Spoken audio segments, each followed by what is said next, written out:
स्वागत है आपका एपीटीसी क्लासेस पर। फिर से हम प्रकाश के परावर्तन अध्याय को लेकर उपस्थित हैं। पिछले वीडियो में हम लोग देखे थे प्रकाश के कुछ ही टॉपिकों को, जो कि हमारा अंतिम टॉपिक था उसमें प्रकाश के किरण पुंज। और उसमें हम लोग देखे थे किरणों के समूह को किरण पुंज कहते हैं और यह 3 प्रकार के होते हैं। उसमें हम लोग पढ़े थे अभिसारी किरण पुंज, अपसारी किरण पुंज और समांतर किरण पुंज। लेकिन प्रकाश के कुछ और गुण हैं जिसको हम अब इस वीडियो में देखेंगे और हम उम्मीद करेंगे कि आप पूरी वीडियो को अच्छे लगन से मन से देखेंगे। तो चलिए चलते हैं नेक्स्ट टॉपिक पे और नए वीडियो के साथ। देखेंगे हम लोग प्रकाश सीधी रेखा में गमन करती है, ये तो हम लोग जानते हैं। लेकिन सारी चीजें हम वैसी घटनाओं को नहीं पढ़ सकते जो कि सिर्फ प्रकाश सीधी रेखाओं में ही गमन करती है। कुछ चीजें ऐसी है जहां पर ये नियम लागू नहीं होती है। जिस प्रकार से देख सकते हैं आप विवर्तन,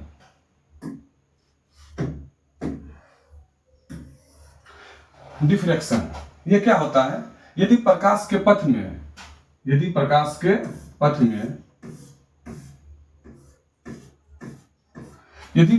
पथ में कोई छोटी जैसी वस्तु रख दी जाती है तो इसका दिखेगा छाया जो निर्माण जो होना चाहिए। मान लीजिए एक पर्दा है, यहाँ पे इसकी छाया का निर्माण होना चाहिए, लेकिन ये सतह जो है ये दीप्त हो जाती है। ये भी सतह क्या हो जाती है? दीप्त हो जाती है। जबकि प्रकाश को यहाँ से टकरा कर वापस आना चाहिए, लेकिन ये भी सतह अंधेरा ना दिखकर ये भी उजाला में आ जाती है। तो प्रकाश कहीं ना कहीं इस क्षेत्र पर मुड़ जाती है। तो इस प्रकार से यह प्रकाश का विवर्तन कहलाता है। आप देख सकते हैं परिभाषा के माध्यम से, यदि प्रकाश के पथ में रखी अपारदर्शी वस्तु अत्यंत छोटी हो तो प्रकाश सरल रेखा में चलने की बजाय इसके किनारों पर मुड़ने की प्रवृत्ति दर्शाता है, किनारों पर मुड़ जाती है।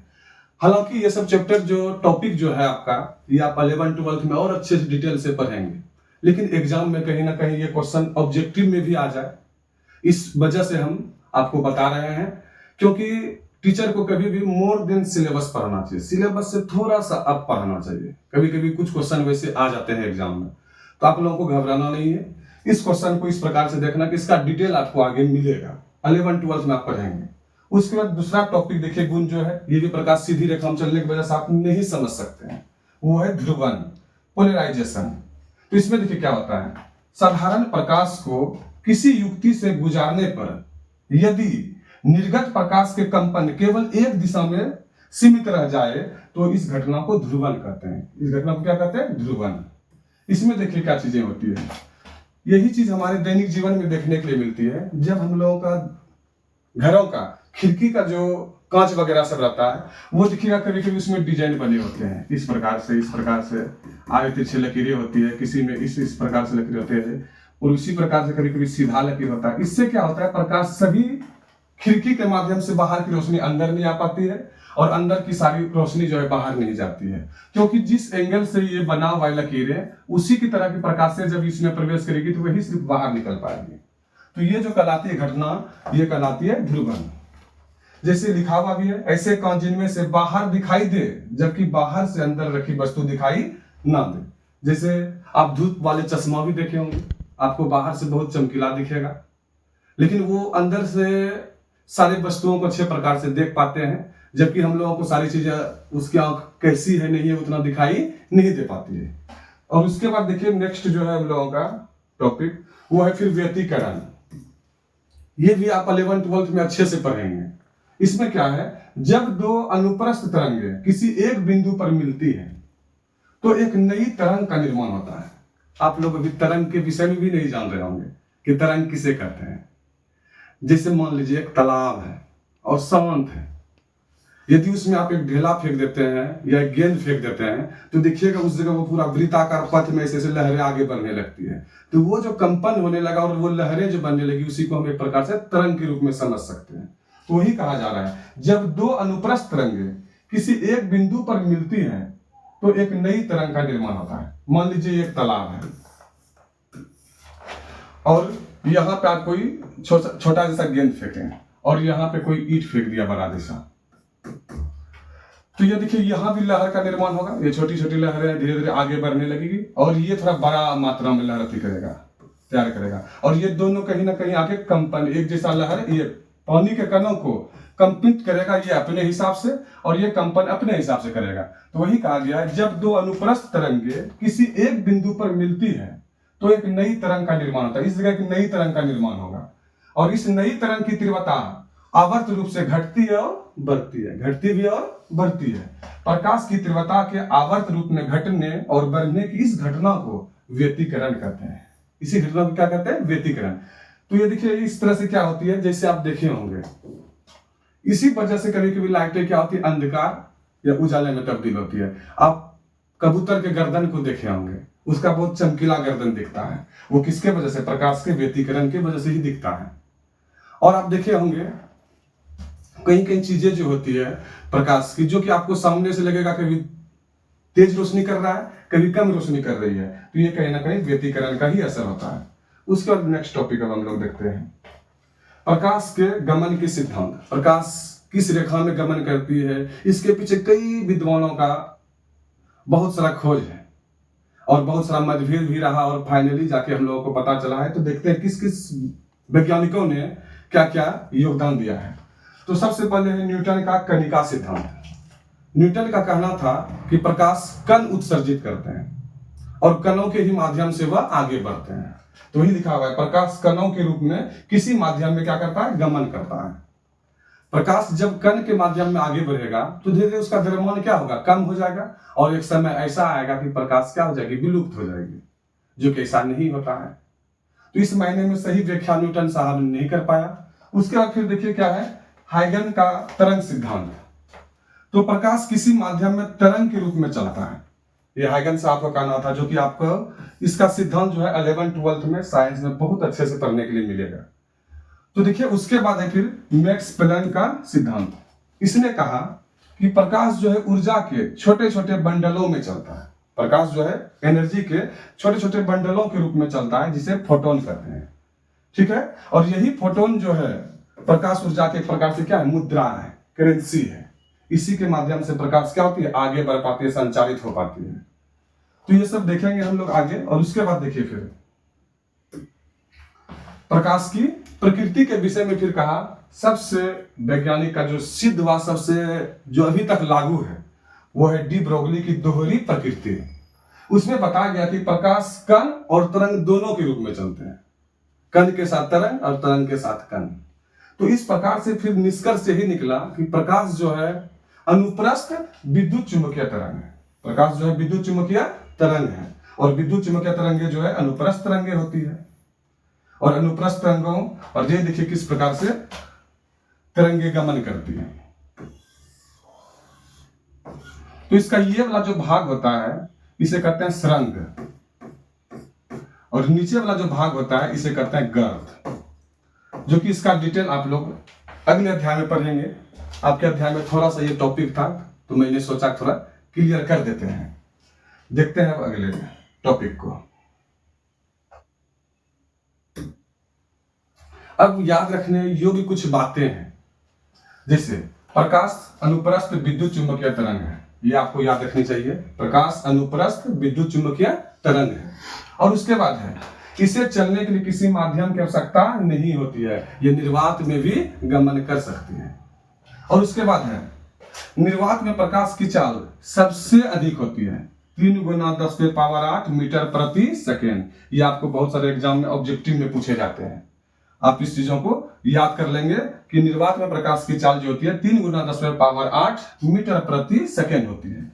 उसके बाद है प्रकाश की गति को सबसे पहले जो वैज्ञानिक है रोमर, उन्होंने मापा था। ये चीजें आपको याद रखनी है। फिर खगोलीय पिंडों की दूरी जो है वो प्रकाश वर्ष में मापी जाती है, लाइट वर्ष में मापी जाती है। और ये भी आपसे पूछा जा सकता है एक ऑब्जेक्टिव इस जगह से कि एक प्रकाश वर्ष बराबर कितना होता है।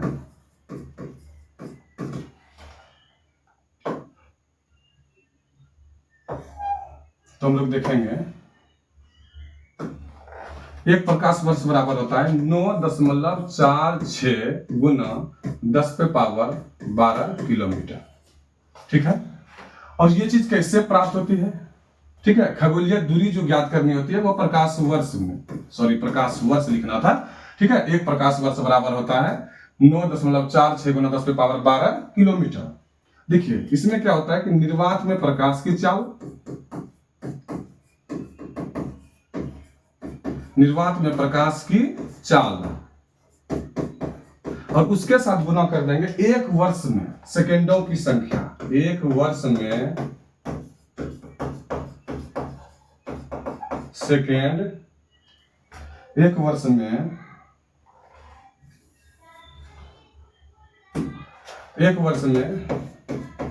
सेकेंड की संख्या। तो देखिए निर्वात में प्रकाश की चाल कितनी होती है? 3 गुना 10 पे पावर 8 मीटर प्रति सेकेंड, और इसी का मल्टीप्लाई आपको करना है एक वर्ष में। तो एक वर्ष में प्रकाश की चाल होती है, एक वर्ष में सेकेंड की संख्या जो होती है वो होती है 3.16 गुना 10 पे पावर 7, और ये जो आपका आएगा मीटर में आएगा। तो ये मीटर में आएगा तो ये हो जाएगा आपका 9.46 गुना 10 पे पावर 12 10 पे पावर 15 मीटर। यहाँ पे ये मीटर में है और यहाँ पे मैंने जो लिखा है ये क्या है? किलोमीटर में है। तो आप तो मीटर से किलोमीटर में तब्दील करने बदलने के लिए जानते होंगे। इसमें 1000 से भाग लगेगा, ठीक है। और ये 3 जीरो जो है यहाँ से कैंसिल होगा 15 से, ठीक है। तो यहाँ पे 12 बचेगा, यानी हो जाएगा 9.46 गुना 10 पे पावर 12 किलोमीटर। तो ये भी ऑब्जेक्टिव में पूछा जाता है, ये भी बता दिए। चलते हैं अगले टॉपिक पे। अब है प्रकाश का परावर्तन, जो कि अध्याय का नाम देता है, प्रकाश का परावर्तन। इससे पहले हम प्रकाश से रिलेटेड बहुत सारी चीजों को जाने। अब हम लोग देखेंगे प्रकाश का परावर्तन क्या होता है। जिस प्रकार से हम लोग दीवार पे कोई गेंद को फेंकते हैं और वो टकरा के वापस आती है, ठीक उसी प्रकार से प्रकाश किसी सतह से टकराकर वापस लौटती है। तो ये जो घटना होती है इसे प्रकाश का परावर्तन कहते हैं। और परिभाषा के माध्यम से इस प्रकार से हम लोग बोल सकते हैं, जब प्रकाश की किरणें किसी वस्तु से टकराकर वापस लौटती है तो इस घटना को प्रकाश का परावर्तन कहते हैं, ठीक है। तो ये देखेंगे हम लोग कि प्रकाश के परावर्तन भी 2 प्रकार के होते हैं। एक होता है नियमित परावर्तन और एक होता है अनियमित परावर्तन। तो हम लोग पहले देखेंगे नियमित परावर्तन क्या होता है। तो नियमित परावर्तन देखिए इस डायग्राम के माध्यम से आपको समझ में आएगा, ठीक है। वैसा सरफेस जो पूरा एकदम समतल हो, ठीक है, ये होनी चाहिए। और साथ में ये जो आपतित किरणें हैं ये समांतर हो, और सतह से टकराने के बाद वो जो परावर्तित हो रही है वो भी किरणें आपस में क्या हो? समांतर हो। यानी कि आप कह सकते हैं समतल परावर्तक सतह पर होता है, ये तो हम लोग जान गए। आपतित समांतर किरणें परावर्तन के बाद भी समांतर रहती है। आपतित किरणें जो है वो भी समांतर रहती है और परावर्तन के बाद भी क्या होती है? समांतर ही रहती है। तो उसे ही हम कहते हैं नियमित परावर्तन। और जब सरफेस आपका जो है रफ होगा, खुरदरा टाइप का होगा, और इस पे जब परावर्तन की घटना होगी तो परावर्तन का नियम दोनों फॉलो करता है, परावर्तन के नियम दोनों फॉलो करते हैं। लेकिन इस पे क्या होता है? आपतित किरणें समांतर रहती है लेकिन परावर्तित किरणें आड़ा तिरछा हो जाती है, ये एक दूसरे के समांतर नहीं रहती है। तो ये चीजें जो है ये क्या करती है, इसके वजह से क्या हमको दैनिक जीवन में देखने मिलता है। इसके माध्यम से हम दैनिक जीवन में यही सीखते हैं कि जिस वस्तु में हम अपना चेहरा देख पाते हैं वह कैसा सरथी करता है? परावर्तन, नियमित परावर्तन करता है। जैसे देख लीजिए आप शीशे में अपने चेहरे को देख सकते हैं, क्योंकि वो समतल सतह रहता है पूरा, उस पे जो परावर्तन की घटना होती है उसके वजह से हम अपना चेहरा देख सकते हैं। या कोई बर्तन हो, धातु की बर्तन हो, वो वक्र क्यों ना हो लेकिन चिकनी होनी चाहिए। जब सतह चिकनी रहती है तो उसमें हमको अपना चेहरा दिखने लगता है। तो ये इसमें प्रतिबिंब बनता है, इसमें प्रतिबिंब बनता है, ये फर्क है। जबकि देखिए परावर्तन तो पुस्तक के माध्यम से भी होता है, दीवार पे भी प्रकाश पड़ती है, वहां से भी परावर्तित होती है। आप अखबार पढ़ते होंगे सवेरे, उससे भी प्रकाश की किरणें परावर्तित होती है, तभी तो वो वस्तु आपको दिख रही है। लेकिन उसमें आप अपना चेहरा देख पाते हैं क्या? आप अपना चेहरा नहीं देख पाते हैं, क्योंकि वो जो सतह है वो समतल नहीं है। तो ये चीजें हम लोग यहाँ पे सीखे कि इसमें प्रतिबिंब नहीं बनता है। तो समझ में आप लोगों को आ गया होगा अच्छे से कि परावर्तन जो है नियमित परावर्तन और अनियमित परावर्तन क्या होता है। अब देखेंगे अगले टॉपिक को हम लोग। अब है परावर्तन के नियम। ये परावर्तन की जो घटना होती है, जब प्रकाश किसी सतह पर पड़ती है तो कुछ नियमों का पालन करते हुए वो आगे बढ़ती है। तो वो जो नियम है उसी को बोलते हैं परावर्तन के नियम। तो हम लोग देखेंगे प्रकाश के परावर्तन के नियम क्या है। तो देखिए, इसको समझने के लिए सबसे पहले एक हम समतल दर्पण लेंगे।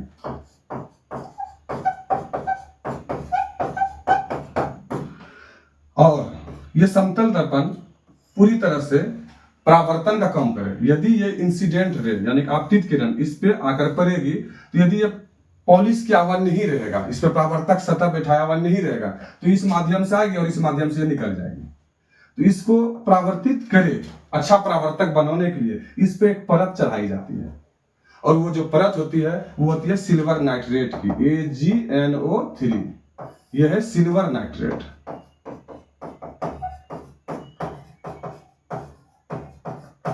ठीक है। और ये सिल्वर नाइट्रेट जो होती है बहुत ही कमजोर होती है, हमारे नाखून लगने से भी वो खुरदरी हो सकती है, फिर फिगर या तस्वीर हम लोगों का दर्पण में अच्छा नहीं बनेगा। तो इसके सुरक्षित रखने के लिए कि किस प्रकार से सिल्वर नाइट्रेट सुरक्षित रहेगा, इसीलिए इसको फिर क्या कर दिया जाता है, पॉलिश कर दिया जाता है। और पॉलिश को हम लोग फिजिक्स में इस प्रकार से दर्शाते हैं। ये दर्पण जो है क्या किया गया है, पॉलिश किया गया है, इस प्रकार से दिखाते हैं। अब देखिए, जब आपतित किरणें किसी समतल सतह पर पड़ती है, ठीक है, तो वह उसी बिंदु से क्या हो जाती है, परावर्तित भी हो जाती है। और इसके बीच एक अभिलंब खींचना पड़ता है जो सतह के साथ 90 डिग्री का कोण बनाता हो। एक अभिलंब, एक काल्पनिक रेखा खींचनी पड़ती है ताकि इसके बीच जो कोण बना हो उसको हम माप सकें, ज्ञात कर सकें। ठीक है। तो देखिए, यहाँ पे कोण आई जो आप लोग देख रहे हैं, ये कहलाता है आपतन कोण, और ये R जो आप लोग देख रहे हैं ये कहलाता है परावर्तन कोण। अब इसमें देखेंगे हम लोग आपतित किरण किसे कहते हैं, और ये परावर्तित किरण जो किसे कहते हैं, आपतन कोण किसे कहते हैं, और ये परावर्तन कोण किसे कहते हैं। देखते हैं। सबसे पहले हम लोग समझ रहे हैं आपतित किरण। सिंपल में बोलेंगे, वैसा कोई जरूरत भी नहीं है याद करने की। किसी सतह पर पड़ने वाले प्रकाश की किरणों को आपतित किरण कहते हैं। सीधा याद रहेगा, किसी सतह पर पड़ने वाली प्रकाश की किरणों को आपतित किरण कहते हैं। और उसके बाद परावर्तन किरण किसे कहते हैं, तो किसी सतह से टकराकर वापस लौटती हुई किरण को, किसी सतह से टकराकर जिस माध्यम से वो आई थी उसी माध्यम में जब टकराकर वापस लौट जाती है तो उसे क्या कहेंगे, परावर्तित किरण कहेंगे। सिंपल सी बात है। और उसके बाद इसके सतह से एक हम लोग कोण बनाते हैं, तो वो क्या, एक लंब डालते हैं, वो क्या कहलाता है, अभिलंब। ये समझ गए। उसके बाद फिर टॉपिक हम लोग का आता है आपतन कोण किसे कहते हैं। तो इसका सिंपल परिभाषा हम लोग बोल सकते हैं, आपतित किरण और ये जो अभिलंब था इसके बीच में बनने वाले कोण को क्या कहते हैं, आपतन कोण कहते हैं। सिंपल एकदम याद रहेगा, आपतित किरण, ये हो गया आपतित किरण, और ये हो गया आपका अभिलंब। आपतित किरण और अभिलंब के बीच में बनने वाले कोण को कौन सा कोण कहते हैं, आपतन कोण कहते हैं। अच्छे प्रकार से आप समझ गए होंगे। उसके बाद फिर है परावर्तन कोण किसे कहते हैं। तो देखिए, ये जो परावर्तित प्रकाश की किरणें हैं और ये जो अभिलंब था, तो ये परावर्तित किरण और ये जो अभिलंब है, इसके बीच में बनने वाले कोण को ही क्या कहते हैं, परावर्तन कोण कहते हैं। याद रहेगा आप लोगों को कि परावर्तित किरण और अभिलंब के बीच बनने वाले कोण को क्या कहते हैं, परावर्तन कोण कहते हैं। तो देखिए, ये जब भी घटना होती है तो ये यही नियम का फॉलो करती है। ऐसा कोई सतह नहीं होता है, प्रकाश जैसे ये सतह है, प्रकाश यहाँ से आई, कुछ देर यहाँ चली, बस यहाँ से फिर ये परावर्तित होकर गई, ऐसा नियम नहीं होता है। प्रकाश जिस बिंदु पर आपतित होती है उसी बिंदु से वो क्या होती है, परावर्तित होती है। प्रकाश जिस बिंदु पर आपतित होती है तो उस बिंदु को कहता है आपतन बिंदु। ये आप लोग याद भी रख सकते हैं, इसे आपतन बिंदु कहा जाता है। ठीक है। तो आपतन बिंदु से ही वो क्या होती है, परावर्तित होती है। तो इस प्रकार से हम इसके नियमों को अब देखेंगे क्या लिखा हुआ है। तो देखिए, सबसे पहले हम लोग देखेंगे प्रकाश के परावर्तन के दो नियम होते हैं। ये आपको ऑब्जेक्टिव में कई जगह पूछा जाएगा, मैट्रिक क्लास में हो या इंटर में हो या कोई कंपटीशन का एग्जाम दे रहे हो, उसमें भी ये क्वेश्चन आ सकती है कि प्रकाश के परावर्तन के कितने नियम हैं। तो प्रकाश के परावर्तन के 2 नियम हैं। उसमें आप पहला नियम ये कह सकते हैं कि आपतित किरण, ठीक है, आपतित किरण, परावर्तित किरण, ये जो परावर्तित हो रही है, ठीक है, और आपतन बिंदु पर, ये जो आपतन बिंदु है, इस बिंदु पर खींचा गया अभिलंब, इस बिंदु पर खींचा गया अभिलंब, ये तीनों जो है एक ही तल में होते हैं। ये तीनों क्या होते हैं? एक ही तल में। मैंने आपको बताया कि ये प्रकाश की किरणें आपतित होके, ठीक है, अब पुनः यहाँ आके फिर यहाँ से परावर्तित नहीं करती है, ये उसी बिंदु से परावर्तित होती है, ठीक है। तो ये हुआ प्रथम नियम कि आपतित किरण, परावर्तित किरण तथा आपतन बिंदु पर खींचा गया अभिलंब, ये तीनों क्या होते हैं? एक ही तल में होते हैं, ठीक है। और उसके बाद है प्रकाश का परावर्तन के द्वितीय नियम। इसमें हम लोग बोलेंगे कि ये आपतन कोण, आप देखिएगा आप लोग, आपतन कोण और परावर्तन कोण सदैव क्या होते हैं? बराबर होते हैं, यानी कोण आई बराबर कोण आर। देखिए लिखा हुआ, आपतन कोण परावर्तन कोण के हमेशा क्या होते हैं? बराबर होता है, यानी कोण आई बराबर कोण आर, कोण आई बराबर कोण आर। उम्मीद है कि ये टॉपिक आप अच्छे से समझे होंगे। चलते हैं नेक्स्ट टॉपिक पे। अब है, यदि प्रकाश की किरण किसी समतल दर्पण पे, समतल दर्पण मैंने आप लोगों को नहीं बताया। समतल दर्पण वैसा दर्पण जिसका परावर्तक सतह पूरा समतल हो, बराबर हो। जैसे ये देखिए, इस प्रकार से देखिए, ये इधर यदि हम पॉलिश कर देते हैं इसके पार्ट को, ताकि प्रकाश जो आए किरणें वो परावर्तित हो जाए, इधर पार ना कर पाए, तो ये जो ऊपर की सतह होती है, ये ऊपर वाली जो सतह होती है, ये सतह कहलाती है परावर्तक सतह, परावर्तक सतह, ठीक है।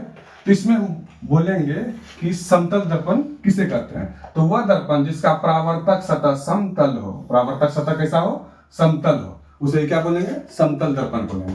तो देखिए अब क्या चीजें हैं, टॉपिक जो हम लोगों का है, यदि समतल दर्पण पर लंबवत किरण, यदि कोई प्रकाश की किरण समतल दर्पण पर लंबवत यानी कि 90 डिग्री पर आपतित होती है, तो वह उसी पथ से क्या जाती है? वापस। मान लीजिए ये समतल दर्पण है और इस पर ये आपतित हो रही है, प्रकाश की किरण 90 डिग्री के कोण के साथ आपतित हो रही है, ठीक है।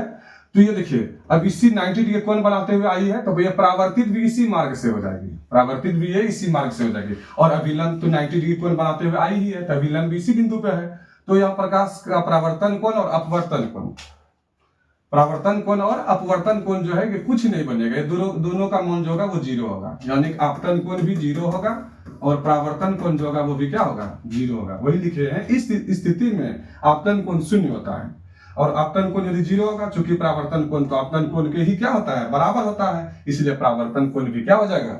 0 हो जाएगा। ये आपको ऑब्जेक्टिव में कई जगह पूछा जा सकता है। आप लोग अच्छे से ध्यान देंगे इस टॉपिक पे, समझ में आ गया होगा। अगले टॉपिक पे आते हैं। अब देखिए क्या चीजें हैं, अब है प्रतिबिंब।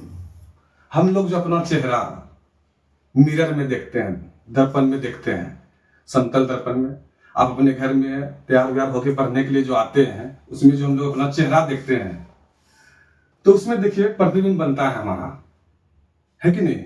तो वो प्रतिबिंब किस प्रकार से बनता है? वो प्रतिबिंब कैसा होता है? वास्तविक होता है कि काल्पनिक होता है?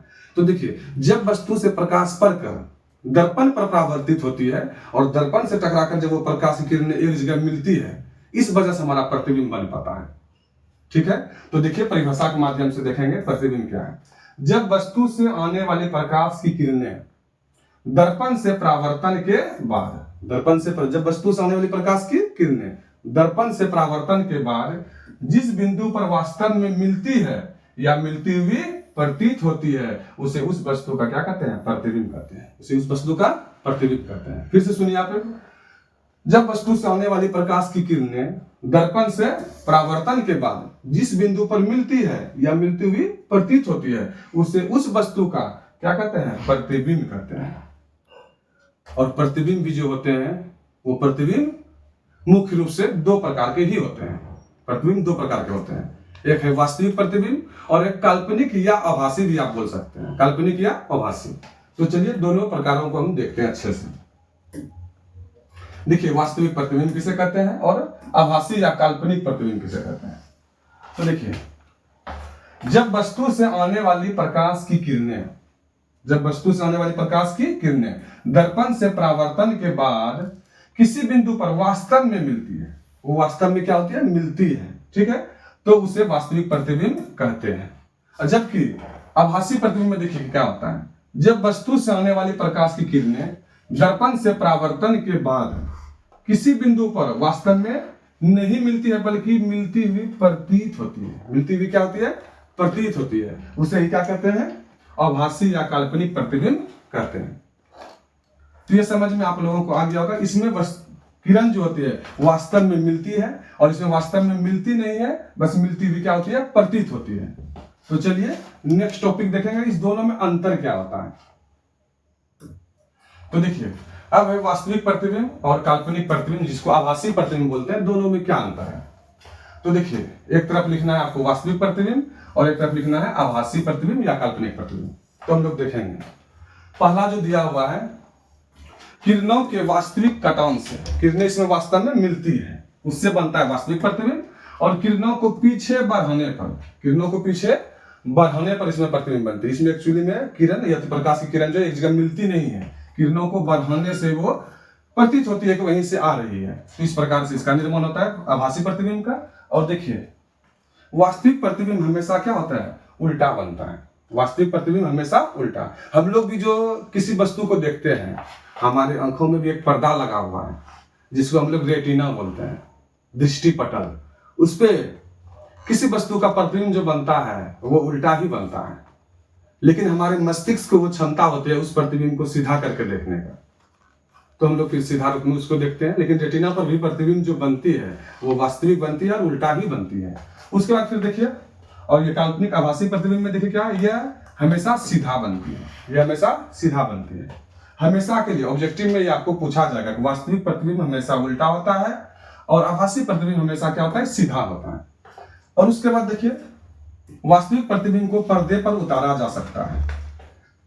अब कहिएगा सर पर्दे पर उतारा जा सकता है, सिनेमा सब में जब आप लोग देखे होंगे, जब चलचित्र सब सिनेमा सब में देखिए, जब पर्दे पर सीन वगैरह चल रहा होता है, ठीक है, तो उस समय प्रतिबिंब को इस प्रकार से चलाया ही जाता है प्रोजेक्टर में उल्टा करके, ताकि वो पर्दे पर सीधा दिखे। लेकिन हम लोग कभी गौर नहीं किए, वो वास्तविक प्रतिबिंब ही है और जिसके वजह से वो पर्दे पर उतारा जा रहा है, लेकिन उसको जो चलाया जा रहा है वो उल्टा करके चला जा रहा है ताकि पर्दा पे हम लोग को सीधा दिखता है, ठीक है। तो इसे पर्दे पर उतार सकते हैं, और जो आभासी प्रतिबिंब है इसे पर्दे पर उतारा नहीं जा सकता है। ये तीनों अंतर को आप लोग अच्छे प्रकार से रखेंगे, याद रखेंगे, एग्जाम की दृष्टि से बहुत ही महत्वपूर्ण ये क्वेश्चन है। तो चलिए अगले टॉपिक पे चलते हैं। अब है समतल दर्पण, जो मैंने आपको बताया पहले, ठीक है। तो उसका देखिए परिभाषा वही है, वह दर्पण जिसका परावर्तक सतह कैसा होता है, समतल होता है। परावर्तक सतह कैसा होता है, समतल, जो कि हम आपको बताए थे इससे पहले। ये परावर्तक सतह देखिए, यदि इधर पॉलिश कर दिया जाए तो ये जो सतह है ऊपर वाला, ये क्या कहलाता है, परावर्तक सतह। और ये सतह इसका कैसा होता है, पूरा समतल रहता है, खुरदरान नहीं रहता, इसीलिए इसका नाम है समतल दर्पण। और इसकी मुख्य गुण जो है, मुख्य विशेषता जो है, समतल दर्पण की फोकस दूरी जो होती है वो अनंत होती है। इसकी यानी कि वक्रता त्रिज्या जो होती है, वक्रता त्रिज्या वो क्या होती है, अनंत। क्योंकि आप बता ही नहीं पाएंगे कि ये गोलीय आकृति कहां पे जाके बना रही है, जो कि आप यहां से इसको मिलाएंगे और कहेंगे कि नहीं ये केंद्र से मिल रहा है तो ये वक्रता त्रिज्या है, और इसके आधे को हम फोकस बोलेंगे। ये तो पूरा प्लेन है, सीधा में है, तो ये कहीं आपको पता ही नहीं चलेगा, गोलीय रूप ले पाएगा, इसीलिए इसको अनंत, इसके फोकस दूरी को अनंत माना गया है, वक्रता त्रिज्या को भी अनंत ही माना गया है। तो चलिए इस प्रकार के फिगर में भी दिखाया गया है, जो प्रकाश के परावर्तन की घटना हम लोग पढ़े थे, उसी प्रकार से इंसिडेंट रे है, आपतित किरण है, यह आपतन कोण बना है, यह परावर्तन कोण बना है, और यह परावर्तित किरण है। तो चलिए नेक्स्ट टॉपिक पे चलते हैं।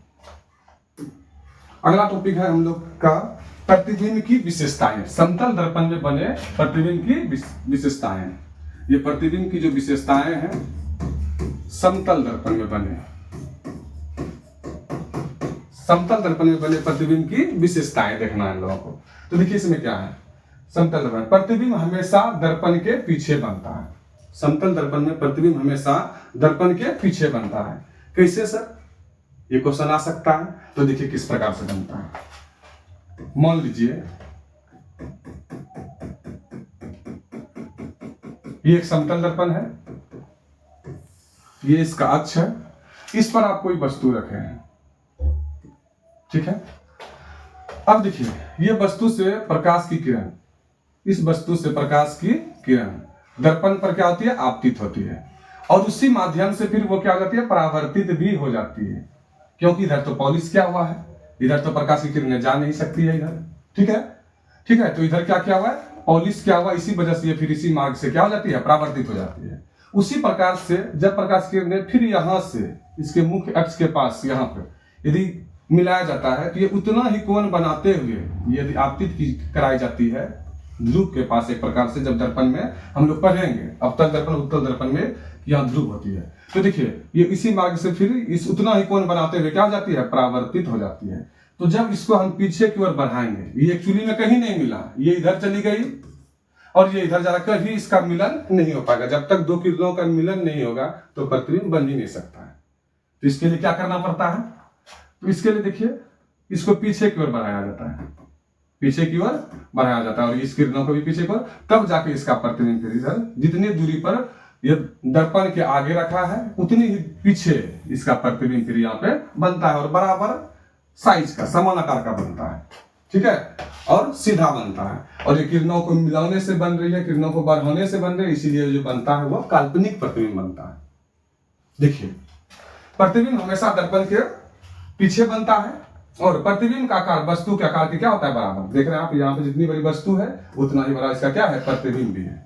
उसके बाद प्रतिबिंब वस्तु की अपेक्षा हमेशा क्या होता है, सीधा बनता है। आप इससे पहले ऑब्जेक्टिव में भी पढ़े थे, मतलब बताए थे हम कि ऑब्जेक्टिव में आ सकता है कि काल्पनिक प्रतिबिंब जो होती है, आभासी प्रतिबिंब जो होती है, वो हमेशा क्या होती है, सीधा होती है। देखिए यहाँ पे है, प्रतिबिंब वस्तु की अपेक्षा हमेशा क्या होती है, सीधा, क्योंकि ये किरणों को बढ़ाने से जब बन रही है तो काल्पनिक प्रतिबिंब है, और काल्पनिक प्रतिबिंब हमेशा कैसी होती है, सीधा होती है। आगे देखिए प्रतिबिंब आभासी, यानी कि वही काल्पनिक जिसको हम लोग बोलते हैं आभासी होता है। आगे देखिए समान दूरी, प्रतिबिंब दर्पण से उतनी ही दूरी पर पीछे बनता है जितनी दूरी पर वह वस्तु आगे दर्पण से आगे रखी होती है, उतनी ही दूरी पर। यदि ये दूरी, यदि दर्पण से वस्तु की दूरी 25 सेंटीमीटर की दूरी पर कोई वस्तु रखा गया है तो 25 सेंटीमीटर पीछे उतनी ही दूरी पर ये इसका प्रतिबिंब बनेगा। ये टॉपिक का, ये ऑब्जेक्टिव करने का मतलब यही है, समान दूरी। प्रतिबिंब दर्पण से उतनी ही दूरी पर पीछे बनता है जितनी दूरी पर वस्तु आगे होती है। आप समझ गए होंगे इस पॉइंट्स को। अब आगे बढ़ते हैं। प्रतिबिंब पार्श्विक रूप से उल्टा आता है। ये एक अच्छे से आपको याद रखना है कि आप जब भी चेहरा अपना देखते होंगे तो गौर किए होंगे शायद, या तो करिएगा आप लोग, कि पार्श्विक रूप से उल्टा। जब आप हाथ ये यदि बायां हाथ खड़ा करिएगा तो प्रतिबिंब, यानी कि आपको लगेगा प्रतिबिंब में, यानी दर्पण में, कि आप दायां हाथ खड़ा कर रहे हैं, यानी कि दायां बायां तरफ दिखेगा, बायां दाएं तरफ दिखेगा। तो ये चीजें जो होती है इसी को कहता है पार्श्विक रूप से उल्टा। पार्श्विक रूप से उल्टा किस प्रकार से सर, एक उदाहरण होना चाहिए। तो देखिए उदाहरण, आप मान लीजिए ये समतल दर्पण है और इसके सामने मान लीजिए R लिखा हुआ है, तो इसका जब भी प्रतिबिंब बनेगा तो इस तरह से लिखा हुआ दिखेगा आपको, इसी को कहता है पार्श्विक रूप से उल्टा। या मान लीजिए B लिखा हुआ है तो ये भी आपको इस प्रकार से दिखेगा, तो ये जो कहलाता है, ये पार्श्विक रूप से क्या कहलाता है, उल्टा कहलाता है। ये कहलाता है पार्श्विक रूप से उल्टा, ठीक है। ये भी पॉइंट आप समझ गए होंगे। उसके बाद फिर देखिए नेक्स्ट पॉइंट में हम लोग आते हैं। अब है समतल दर्पण के महत्वपूर्ण तथ्य और प्रतिबिंबों में क्या क्या चीजें होती है समतल दर्पण में। तो देखिए पहले क्या है, आपतित किरण को नियत रखते हुए समतल दर्पण में जो भी आपतित किरण है, ये जो किरणें आ रही है, ये पॉलिश कर दिए, और ये जो आपतित किरणें हैं, आपतित किरण को नियत रखते हुए दर्पण को थीटा कोण से घुमाने पर, दर्पण को थीटा कोण से घुमाने पर परावर्तित किरण जो है वो 2 थीटा से घूम जाती है। ये आपको ऑब्जेक्टिव में पूछेगा, यदि दर्पण को थीटा कोण से घुमाया जा रहा है तो उसका प्रतिबिंब जो होगा वो 2 थीटा से घूमेगा, दुगुनी कोण से घूमता है, ये आपको याद रखना है। उसके बाद फिर देखिए दूसरा ऑब्जेक्टिव में काम देगा पॉइंट, देखिए क्या है, व्यक्ति को पूर्ण प्रतिबिंब देखने हेतु दर्पण की न्यूनतम ऊंचाई व्यक्ति की ऊंचाई की आधी होनी चाहिए। यदि आप तैयार होके कहीं पार्टी सार्टी में जा रहे हैं और आपको अपने सिर से पैर तक के प्रतिबिंब को, इमेज को देखना है, तो उस समय बताया जा रहा है कि दर्पण का जो साइज होना चाहिए, जो भी वस्तु है उसके साइज की कम से कम आधी होनी चाहिए, तभी वो वस्तु का पूर्ण प्रतिबिंब बना पाएगा, यानी कि आपका प्रतिबिंब सिर से लेकर पांव तक बना पाएगा। अब छोटा सा दर्पण यदि रहेगा तो वो प्रतिबिंब आपका उतना नहीं बना पाएगा। तो कम से कम आपके हाइट का दर्पण आधा होना चाहिए, तभी वो आपका पूर्ण प्रतिबिंब बना पाएगा। उसके बाद देखिए अगला पॉइंट जो है, जब दर्पण v वेग से वस्तु की ओर बढ़ता है, v वेग से, तो प्रतिबिंब 2v वेग से गति करता हुआ प्रतीत होता है। यानी कि कहा जा रहा है समतल दर्पण में यदि कोई वस्तु को आप ला रहे हैं या तो दर्पण को ही गति करवा रहे हैं, मान लीजिए कोई वस्तु को इधर ला रहे हैं दर्पण की तरफ v चाल से, यानी कि आप मान लीजिए 5 के रफ्तार से, ठीक है, और उसके बाद इसका प्रतिबिंब जो आपको दिखाई देगा वो आते दिखेगा आपको 10 के हिसाब से, यानी कि दुगुना दिखेगा। यही कहा जा रहा है कि जब दर्पण v वेग से वस्तु की ओर बढ़ता है तो प्रतिबिंब 2v वेग से गति करता हुआ क्या होता है, प्रतीत होता है। ये पॉइंट भी आप समझ गए होंगे। ये ऑब्जेक्टिव में आपसे पूछा जाएगा, यदि 5 मीटर प्रति सेकंड की रफ्तार से यदि वस्तु समतल दर्पण के सामने गति करते हुए आ रही है तो उसका प्रतिबिंब कितना मीटर से प्रति सेकंड गति करता हुआ प्रतीत होगा, तो आप डायरेक्ट दुगुना कर दीजिएगा, 5 दूनी 10।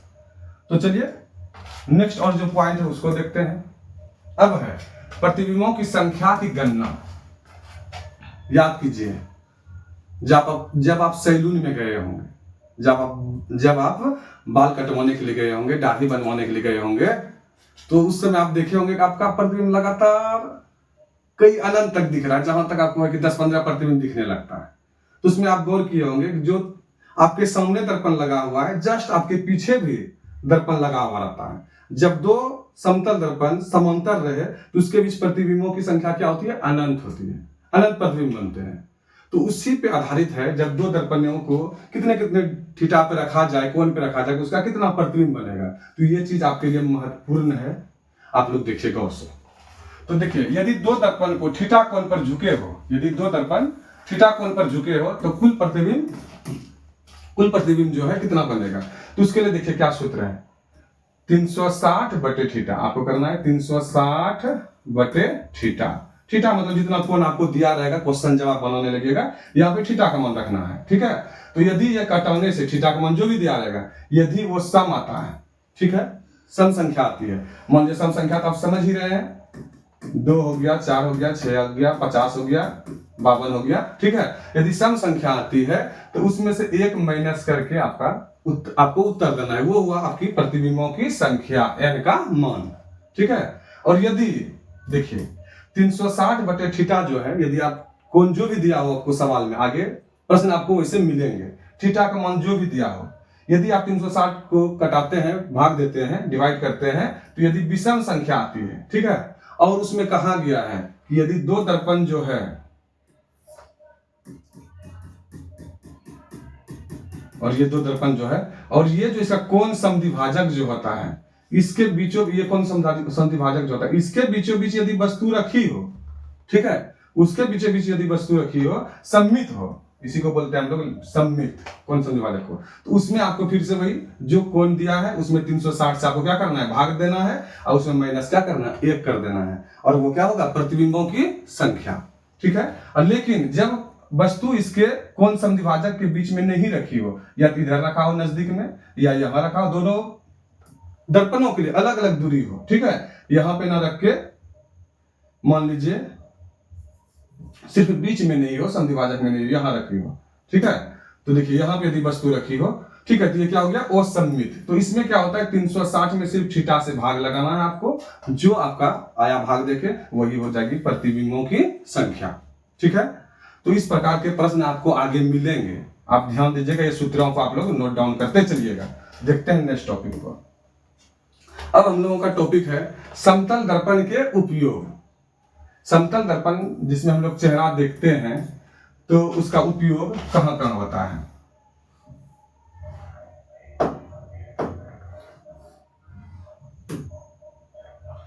देखिए समतल दर्पण के उपयोग को देखना है हम लोगों को। समतल दर्पण के उपयोग को हम लोग देखेंगे कि समतल दर्पण का उपयोग कहां कहां होता है। तो समतल दर्पण का उपयोग हम लोग जान रहे हैं ड्रेसिंग रूम में, चेहरा देखने में और सजने संवरने के लिए। आप जो प्रतिदिन पढ़ने के लिए कोचिंग जाते हैं या स्कूल आते हैं तो उसमें आप अपना चेहरा देख के आते हैं, तैयार होके आते हैं, तो उसमें कौन सा दर्पण रहता है? समतल दर्पण। ठीक है। उसके बाद देखिए फिर पेरिस्कोप समय, पेरिस्कोप में भी किसका उपयोग होता है? समतल दर्पण का। आपको एग्जाम में पूछा जा सकता है कि समतल दर्पण का उपयोग कहां कहां होता है। ठीक है, तो आप याद रखिएगा पेरिस्कोप में भी। और उसके बाद आभूषणों की दुकान में, आभूषणों की दुकान में वस्तुओं को बड़ा और आकर्षक दिखाने के लिए, सुंदर दिखाने के लिए आभूषणों की दुकान में भी समतल दर्पण का उपयोग होता है। ठीक है, तो इस प्रकार से हमको लग रहा है कि जितना मैंने टॉपिक अभी क्लियर किया वो टॉपिक आपको बहुत अच्छे से समझ में आया होगा। अब इस पे आधारित कुछ ऑब्जेक्टिव प्रश्न है और आप लोग कमेंट में जरूर इसका उत्तर दीजिएगा। और चलिए इसको हम लोग सॉल्व करते हैं मिलके। तो चलिए फर्स्ट क्वेश्चन पे आते हैं। पहला क्वेश्चन है, प्रकाश के परावर्तन के कितने नियम हैं? बहुत ही आसान क्वेश्चन बताए थे। प्रकाश के परावर्तन के 2 नियम हैं। ठीक है, तो इसमें आप दोनों नियम आप लोग रिमाइंड कर लीजिए फिर से कि आपतित किरण, परावर्तित किरण, ठीक है, और उसके आपतन बिंदु पर खींचा गया विलंब जो है वो तीनों क्या होते हैं? एक ही तल में होते हैं। पहला नियम था। फिर उसके बाद दूसरा नियम था कि आपतन कोण और परावर्तन कोण, आपतन कोण और परावर्तन कोण जो होते हैं सदैव क्या होते हैं? बराबर होते हैं। यही 2 नियम था। तो चलिए नेक्स्ट क्वेश्चन देखते हैं। अब है निर्वात में प्रकाश की चाल होती है, कितना होती है? बताया था आप लोगों को 3 × 10⁸ मीटर प्रति सेकेंड। ये होती है निर्वात में प्रकाश की चाल। निर्वात मतलब जब हवा भी ना हो। प्रकाश वैसा चीज है जो कि निर्वात में भी गमन कर सकती है और निर्वात में ही इसकी चाल सबसे अधिक होती है, 3 × 10⁸ मीटर प्रति सेकेंड। तो चलिए आगे देखते हैं अगला क्वेश्चन। अगला क्वेश्चन है, प्रकाश किस प्रकार की तरंग है? ठीक है, तो इसमें आपका आंसर हो जाएगा अनुप्रस्थ तरंग। प्रकाश किस प्रकार की तरंग है? अनुप्रस्थ तरंग है। ठीक है, अब अगला देखिए क्वेश्चन। वास्तविक प्रतिबिंब हमेशा होता है सीधा या उल्टा या दोनों? तो देखिए वास्तविक प्रतिबिंब हम पढ़े थे ऑब्जेक्टिव में हमेशा क्या होता है, मतलब थ्योरी में पढ़े थे कि ऑब्जेक्टिव में आएगा ऐसा क्वेश्चन, जो कि आया। वास्तविक प्रतिबिंब हमेशा क्या होता है? उल्टा होता है। देखिए अब नेक्स्ट क्वेश्चन, एक प्रकाश वर्ष बराबर कितनी दूरी होती है? ये मैंने आपको सॉल्व करके दिखाया था। एक प्रकाश वर्ष बराबर 9.46 × 10⁻12 किलोमीटर, ये भी था। उसके बाद 9.46 × 10⁻15 मीटर, मीटर में ये आया था, ये भी है। तो देखिए सी हो जाएगा ऑप्शन, दोनों सही है। एक प्रकाश वर्ष बराबर कितना होता है? ये किलोमीटर में है और ये दिया हुआ किसमें है? मीटर में है। तो आपका ऑप्शन क्या हो जाएगा? सी हो जाएगा। ठीक है, अब देखते हैं नेक्स्ट क्वेश्चन को। नेक्स्ट क्वेश्चन जो है हम लोग का, प्रकाश की किरण एक समतल दर्पण पर लंबवत पतित होती है, यानी कि आपतित होती है, मतलब गिरना। ठीक है, तो वो जो होती है पतित होना मतलब गिरना, ठीक है, होती है। यह आपतन का कोण क्या होगा? तो देखिए ये थ्योरी में था सवाल, थ्योरी दिए था आप लोगों को कि यह समतल दर्पण पे यदि कोई आपतित किरण 90 डिग्री के साथ आपतित हो रही है, फिर परावर्तन उसका इसी मार्ग पे हो जाता है और यह अभिलंब का तो काम कर ही रहा है, जिसके वजह से इसका आपतन कोण क्या हो जाता है? 0, और उस वजह से इसका परावर्तन कोण भी क्या हो जाता है? 0, क्योंकि आपतन कोण और परावर्तन कोण सदैव क्या होते हैं? बराबर होते हैं। तो इसमें यही पूछा जा रहा था कि हाँ आपतन का कोण क्या होगा? तो यहाँ पर आपतन कोण होगा 0 डिग्री। तो चलिए अब नेक्स्ट क्वेश्चन देखते हैं हम लोग। अब है आपतित किरण की दिशा को अपरिवर्तित रखते हुए जब दर्पण को थीटा कोण से घुमाया जाता है तो परावर्तित किरणें कितने कोण से घूम जाएगी? तो बताए थे आप लोग को थीटा का क्या हो जाएगा? 2 गुना हो जाएगा, तो यानी क्या हो जाएगा? 2 थीटा। ऑप्शन डी आपका क्या होगा? सही होगा। तो चलिए तब नेक्स्ट क्वेश्चन देखते हैं। एक वस्तु समतल दर्पण से 10 सेंटीमीटर की दूरी पर रखी है, बताए थे, ठीक है, और समतल दर्पण से इसके प्रतिबिंब की दूरी कितनी होगी? तो देखिए क्वेश्चन क्या कहा, फिर से पढ़ते हैं हम लोग। एक वस्तु समतल दर्पण से 10 सेंटीमीटर की दूरी पर रखी है, वस्तु रखा हुआ है तो इसका दूरी दिया हुआ कितना? 10 सेंटीमीटर, ठीक है, और समतल दर्पण से इसके प्रतिबिंब की दूरी है, प्रतिबिंब भी उतने सेंटीमीटर पर ही पीछे बनता है, यानी कि इसका आंसर 10 ही हो जाएगा। ये बताया था मैंने, इसका ऑप्शन ये सही हो जाएगा, 10 सेंटीमीटर। ठीक है, नेक्स्ट क्वेश्चन को हम लोग देखते हैं। अब अगला क्वेश्चन है, समतल दर्पण में बनने वाले प्रतिबिंब का आवर्धन कितना होगा? आवर्धन आप लोगों को अभी नहीं बताए हैं। आवर्धन होता है प्रतिबिंब की ऊंचाई, प्रतिबिंब की ऊंचाई और वस्तु की ऊंचाई की अनुपात को, वस्तु की ऊंचाई दोनों के अनुपात को कहा जाता है आवर्धन। तो हम लोग जान ही रहे हैं कि समतल दर्पण में जितना बड़ा वस्तु है उतना ही बड़ा उसका प्रतिबिंब बनता है, जितना बड़ा आपका चेहरा है उतना बड़ा ही तो उसका प्रतिबिंब बनता है दर्पण में। तो यानी कि यदि 5 सेंटीमीटर है तो उसका प्रतिबिंब भी कितना, वस्तु की ऊंचाई यदि 5 है तो प्रतिबिंब भी कितना बनता है 5, तो दोनों कट जाएगा तो 1 हो जाएगा, मतलब दोनों का हाइट क्या है बराबर है। तो वही कहा जा रहा है कि समतल दर्पण में बनने वाले प्रतिबिंब का आवर्धन क्या होगा, तो आवर्धन इसमें हो जाएगा 1, क्योंकि जितना बड़ा वस्तु उतना बड़ा प्रतिबिंब, दोनों कट जाएगा तो 1 हो जाएगा आंसर।